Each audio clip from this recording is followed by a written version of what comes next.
Assalamualaikum warahmatullahi wabarakatuh. Asyhadu an la ilaha illallah wa asyhadu anna Muhammadar Rasulullah. Allahumma shalli ala sayyidina Muhammad wa ali sayyidina Muhammad. Rabbi shrah li sadri wa yassir li amri wahlul 'uqdatam min lisani yafqahu qawli. Amma ba'du. Pemirsa yang dirahmati Allah, kali ini mari kita bahas tentang tawasul terbaik, yaitu merupakan jalan suksesnya akhirat, insyaallah. Tawasul adalah upaya untuk mendekatkan diri kepada Allah melalui perantara yang disebut wasilah. Wasilah ini dikatakan sebagai sarana, jalan untuk mendekatkan. Beberapa tawasul disepakati semua ulama karena memang ada dalil yang tegas. Namun ada beberapa tawasul yang jadi ikhtilaf, perbedaan. Nah, dalam sejarah ini diulas tawasul yang terbaik berdasarkan Al-Quran dan hadis, sehingga diharapkan kita meninggalkan tawasul yang problematis. Jadi ini seperti proposal, katakanlah suatu proposal, tapi bukan hal yang baru sebenarnya, tapi yang melakukan pemahaman yang baru dan yang menjelaskan yang sudah ada, insyaallah. Oke, kemudian bisa kita lihat pengertian tawasul. Tawasul berasal dari kata wasilah. Wasilah bermakna sarana atau perantara untuk mendekatkan, dan hal ini untuk mendekatkan diri kepada Allah Subhanahu wa taala. Tawasul berarti usaha atau upaya untuk mendekatkan diri kepada Allah dengan perantara yang disebut wasilah. Dalam Al-Quran, istilah atau kata wasilah disebut dalam Al-Maidah 35 dan Al-Isra 57. A'udzubillahi minasyaitonirrajim. Bismillahirrahmanirrahim. Ya ayyuhalladzina amanu taqullaha wabtaghu ilaihil wasilah. Hai orang-orang yang beriman, bertakwalah kepada Allah, carilah wasilah atau jalan untuk mendekatkan diri kepadanya. Dalam Al-Isra 57, Bismillahirrahmanirrahim. Ulaika alladzina yad'una yabtaghuna ila rabbihimul wasilata ayyuhum aqrabu wa yarjuna rahmatahu wa yakhafuna 'adzabah. Orang-orang yang mereka seru itu, mereka sendiri mencari jalan kepada Tuhan masing-masing. Masing-masing mereka berharap siapa di antara mereka yang lebih dekat kepada Allah. Mereka juga mengharapkan rahmatnya dan takut akan azabnya. Oke, kita lihat sekarang sejarah tawasul. Setelah Nabi Adam diangkat sebagai khalifah, malaikat dan jin, dalam hal ini Azazil, diperintah untuk sujud kepada Adam. Sujud di sini bukan berarti menyembah, karena yang hak disembah hanya Allah. Sujud di sini bisa berarti pengakuan akan kepemimpinan Adam, atau bisa juga berarti penghormatan. Meskipun tidak ditegaskan secara eksplisit, sujud kepada Adam itu seperti tawasul. Kenapa? Karena menjadikan Nabi Adam sebagai objek tawasul atau wasilah. Namun sayangnya Nabi Adam gagal mempertahankan kedudukannya. Jika kepada Nabi Adam makhluk lain diperintah sujud, kepada Nabi Muhammad SAW, maka Allah, malaikat, dan yang beriman, atau manusia dan jin, bersolawat. Dalam solawat, Allah dan malaikat bersolawat kepada Nabi SAW saja. Kemudian orang beriman diperintah untuk bersolawat kepada Nabi SAW, seperti ada dalam surat Al-Asr ayat 56. Bismillahirrahmanirrahim. Innallaha wa malaikatahu yusholluna 'alan nabi ya ayyuhalladzina amanu shollu 'alaihi wa sallimu taslima. Sesungguhnya Allah dan para malaikatnya berselawat untuk Nabi. Wahai orang-orang yang beriman, berselawatlah kamu untuk Nabi dan mengucapkanlah salam dengan penuh penghormatan kepadanya. Jadi sini jelas Allah dulu dan malaikat berselawat, baru memerintahkan kita untuk berselawat. Setelah orang beriman berselawat, Allah dan malaikatnya berselawat kepada orang tersebut. Dalilnya adalah hadis dari Abu Hurairah bahwa Rasulullah SAW bersabda, "Barang siapa berselawat kepada aku 1 kali, maka Allah akan berselawat kepadanya 10 kali." Dalam Al-Ahzab 43, Allah berfirman, Bismillahirrahmanirrahim, "Walladzi yusolli 'alaikum wa malaikatuhu liyukhrijakum minadh dhulumati ilan nur." Dialah yang berselawat memberi rahmat kepadamu dan para malaikatnya memohonkan ampunan untukmu, agar dia mengeluarkan kamu dari berbagai kegelapan menuju cahaya yang terang benderang. Jika kita bandingkan dua kasus tadi, yakni Nabi Adam bagi malaikat dan jin saat itu, dan Nabi Muhammad SAW bagi orang beriman saat ini, maka dari substansinya ada benang merah. Artinya, Nabi Muhammad SAW juga jadi objek tawasul bagi orang beriman sampai akhir zaman. Kenapa? Kata sujud karena digunakan untuk mewakili makna sholat. dan salawat adalah bentuk jamaah dari sholat. Nah, dari sini sujud kepada Nabi Adam itu hakikatnya sama dengan salawat kepada Nabi Muhammad SAW. Oke, kita kembali pada Al-Ahzab 56. Nah, di sini tadi yang perlu kita catat, kita lihat adalah bersalawatlah kamu untuk Nabi dan ucapkanlah salam dengan penuh penghormatan kepadanya. Nah, ayat ini memerintahkan salawat dan salam dengan penuh penghormatan. Bagaimana cara menghormati Nabi SAW? Apa bentuk penghormatan itu? Nah, karena ayat ini diawali salawat Allah dan malaikatnya kepada Nabi Muhammad SAW saja, kemudian diikuti salawat orang beriman, berarti Allah menghubungkan kasih sayangnya atau rahmatnya kepada Nabi SAW, kemudian kita diperintahkan untuk menghubungkan diri dengan Nabi SAW melalui sholawat.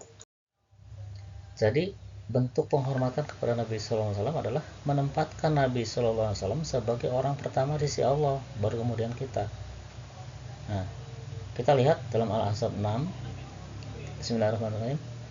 An-nabiyyu aula bil mu'minina min anfusihim. Nabi itu lebih utama bagi orang-orang mukmin dibandingkan diri mereka sendiri. Nah, sama seperti ayat sholawat, objek. Nah, ayat ini juga orang beriman. Ya, ditujukan kepada orang beriman, maksudnya. Jadi bagi kita yang beriman, Nabi SAW harus ditempatkan di posisi tertinggi di sisi Allah. Ketika kita menghadap Allah, jangan menempatkan kita di hadapan Allah secara langsung. Ini kurang adab lah. Kita harus merasa di bawah Nabi SAW. Menghadap Allah saat apa? Saat sholat, zikir, ataupun berdoa. Pemirsa, sholat sendiri dalam tahiyat mengajarkan kita untuk bersikap seperti itu. Artinya menempatkan Nabi Muhammad SAW di posisi utama, diutamakan. Perhatikan doa tahiyatnya, terutama di bagian salamnya. Assalamualaikum ayuhan nabiyyu warahmatullahi wabarakatuh. Baru assalamualaikum wa ala ibadillah sholihin. Semoga keselamatan terlimpahkan kepada wahai Nabi dan juga rahmat dan berkahnya. Semoga keselamatan terlimpahkan atas kami dan hamba Allah yang soleh. Nah, perhatikan redaksi doa tahiyat ini. Salam, rahmat, dan berkah ditujukan kepada Nabi Muhammad SAW saja, baru kemudian Nabi Muhammad SAW kepada kita semua. Nah, dalam doa tahiyat juga, setelah doa itu ada tasahud, ya, kemudian kita bersolawat. Dengan selawat kita mengaitkan diri kepada Nabi Muhammad SAW. Nah, maka dari situ terjadilah ya sambung menyambung atau koneksi ya kita kepada Nabi Muhammad SAW terus kepada Allah. Karena memang kalau Allah sudah connected ya, selalu connected. Nah, karena selawat itu salah satunya amalan yang dilakukan bersama-sama antara Allah, malaikat, dan orang beriman. Karena terjadi jalinan kasih sayang antara Allah, Nabi Muhammad SAW, dan kita, maka inilah sebaik-baik jalan menuju Allah, sebaik-baik tawasul. Pemirsa, dengan selawat Allah dan malaikat, Nabi Muhammad SAW tidak mungkin gagal, dan memang terbukti berhasil ya, dengan indikator kejayaan Islam ya, secara gemilang hingga lebih dari 1000 tahun ya. Keberhasilan ini tidak pernah diraih nabi-nabi sebelumnya. Kesuksesan dan selawat ini menjadi kekhasan Nabi Muhammad SAW, menjadi ciri khas ya. Kenapa khas? Karena nabi yang lain hanya diberi salam tanpa salawat. Kita lihat dalam surah As-Saffat, salam atas Nuh di seluruh alam yang ayat 79 ya. Salam atas Ibrahim ayat 109, salam atas Musa dan Harun ayat 120, salam bagi para rasul ayat 181. Memang salawat Ibrahimiyah membuktikan bahwa Nabi Ibrahim mendapat salawat juga, tetapi konteksnya kepemimpinan dan keluarga ya. Kalau salawat kepada Nabi Muhammad SAW tidak hanya keluarga tapi seluruh umat Nabi Ibrahim berakhir setelah ada nabi lain, sedangkan umat Nabi Muhammad SAW terus sampai akhir zaman. Pemirsa, wujud nyata salawat kepada Nabi Ibrahim adalah ditunjuk Allah sebagai imam, seperti dalam surat Al-Baqarah ayat 124 ya. Dan juga suri Toladan dalam Al-Mumtahanah ayat 4 dan 6. Dan para nabi setelah beliau juga adalah keturunan Nabi Ibrahim. Karena tidak ada kenabian setelah Nabi Muhammad, maka banyak keturunan atau keluarga Nabi SAW yang menjadi imam, yang dalam konteks orang Sunni umumnya menjadi wali mursyid disebutnya. Ini sampai beberapa generasi ya. Kemudian belakangan memang banyak wali mursyid di luar Suriah Rasulullah SAW. Nah, dalam Syiah istilah imam ini, imam 12 terutama ya, itu seperti itu ya, imam sebutnya Nah, ini sesuai dengan Allah alam ya, sesuai dengan disebutkan dalam Al-Quran. Karena memang wali mursyid juga itu imam ya, panutan bagi para pengikut. Pada akhir zaman nanti diutus atau muncul Al-Mahdi dari keturunan Nabi SAW sebagai pemimpin yang menegakkan keadilan dan menumpas kezaliman. Jika ada riwayat bahwa salawat juga ada pada Nabi Musa, maka ini bertentangan dengan ayat tadi ya. Kisah Israeliat itu ya perlulah ya diteliti. Jadi yang membuat Nabi Muhammad SAW sukses adalah rahmat Allah melalui salawat. Karena kalau bukan melalui salawat, bukan karena rahmat Allah, karena apa lagi? Ya, dua hal itu yang jadi ciri khas Nabi SAW. Dari sejarah ini dapat disimpulkan, salawat adalah rahmat Allah yang besar, tidak hanya untuk menyelamatkan, tapi juga memenangkan Islam, mensukseskan Nabi Muhammad SAW dan umatnya. Jadi, kalau kita ingin sukses di akhirat, ya tempuhlah jalan ini. Artinya, sebelum berdoa, kita harus connect dulu kepada Allah melalui Nabi SAW dengan bersolawat. Setelah connect, ibarat telepon, baru kita sampaikan doa. Bukankah tawasul itu dilarang? Ya, seperti itu ya, seperti itu dilarang dengan zat, dengan kedudukan, karena sama dengan cara tawasul orang Arab jahiliyah misalnya. Jawaban ringkasnya, kalau orang Arab jahiliyah bertawasul pada sesuatu atau wasilah yang tidak ditetapkan Allah, bahkan dibenci Allah. Nah, kalau kita bertawasul kepada Nabi SAW dengan cara bersalawat dan merasa di bawah Nabi SAW di hadapan Allah, adalah tawasul yang memang kita lihat tadi dari hadis-hadisnya, dari ayat-ayatnya udah jelas. Nah, yang perlu dicatat, ya, yang penting adalah kita jangan berdoa kepada Nabi SAW seperti ya Rasulullah, tolonglah aku supaya apa-apa misalnya. Nah, seharusnya ya Rasulullah, doakan aku supaya apa-apa. Ingat Nabi SAW tidak mati. Ya, jangan mengatakan Nabi itu mati.